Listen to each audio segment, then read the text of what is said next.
اعتقاد دارن مردم به امام حسین روضه‌اش رو شنیدن گریه کردن، حالا ارتباط عاطفی دارن، سالیانه میرن براش گریه میکنن.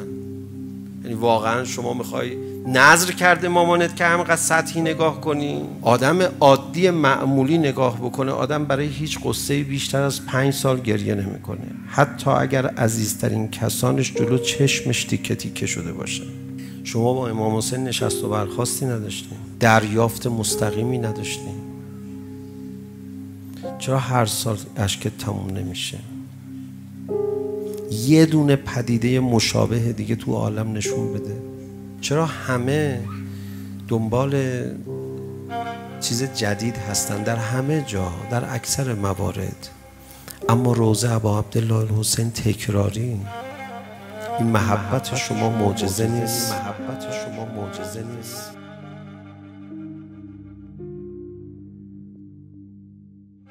الان پیش پیغمبر اکرم باشی، بگی هر پیغمبر یه معجزه میاره، یه معجزه بیار یا رسول الله. الان پیش پیغمبر اکرم باشی، پیغمبر اکرم بزرگتر از معجزه محبت حسین نمیتونه برات بیاره. امام صادق فرمود شنیدی کوه جا به جا شده باور کن، شنیدی دل جا به جا شده باور نکن. شما که گریه کنه ابا عبدالله الحسینی چشیدید این معنا رو، شما که میدونید که این تیرها که به قلب حسین زدن حسین رو محبوب نکرده ها. تیر خورده زیاد داریم، تشنه لب زیاد داریم در طول تاریخ، سرجدا زیاد داریم. کسی که کودکی رو سینه‌اش سر ببرن زیاد داریم. بفهم خودتو.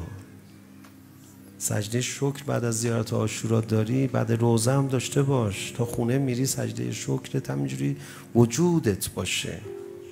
در گوشت بگم عزیز من، تو چون حسین رو نمیدونم چرا دوست داری، تحمل نداری یه سنگ به پیشانیش بزنه. میفهمین یعنی چی؟ حسین جان من کی با تو رفیق شدم، تو کی دل منو بردی؟ یا ابا عبدالله لحظه روضه تو زندگی عادی نیست. ما کجا میریم؟ چرا اینجوری میشه؟ چرا هر کی برای هر مصیبتی گریه میکنه همه میان تسلاش میدن، ولی هر کی برای تو حسین گریه میکنه میگن خوش به حالت، بهشت منه حسین.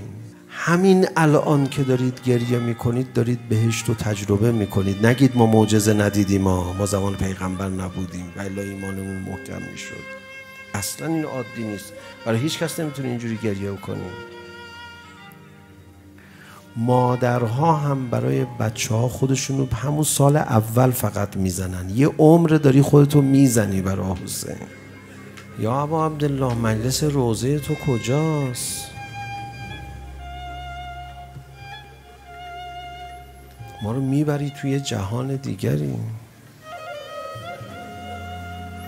روایت برات بخونم، فکر نکنی من دارم مبالغه میکنم، میخوام از این لحظه های نورانی راحت عبور نکنی. روایت هست صحرای محشر همه ازش فرار میکنن، حتی اونایی که عذاب نمیکشن تو صحرای محشر میخوان زود برن بهشت.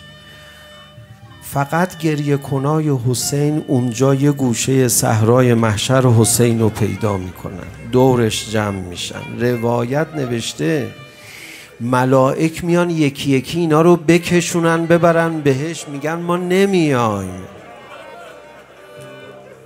بهشت ما حسینه، بهشت ما حسینه. اون جنس لذت الان داری میبری. این معجزه حسین.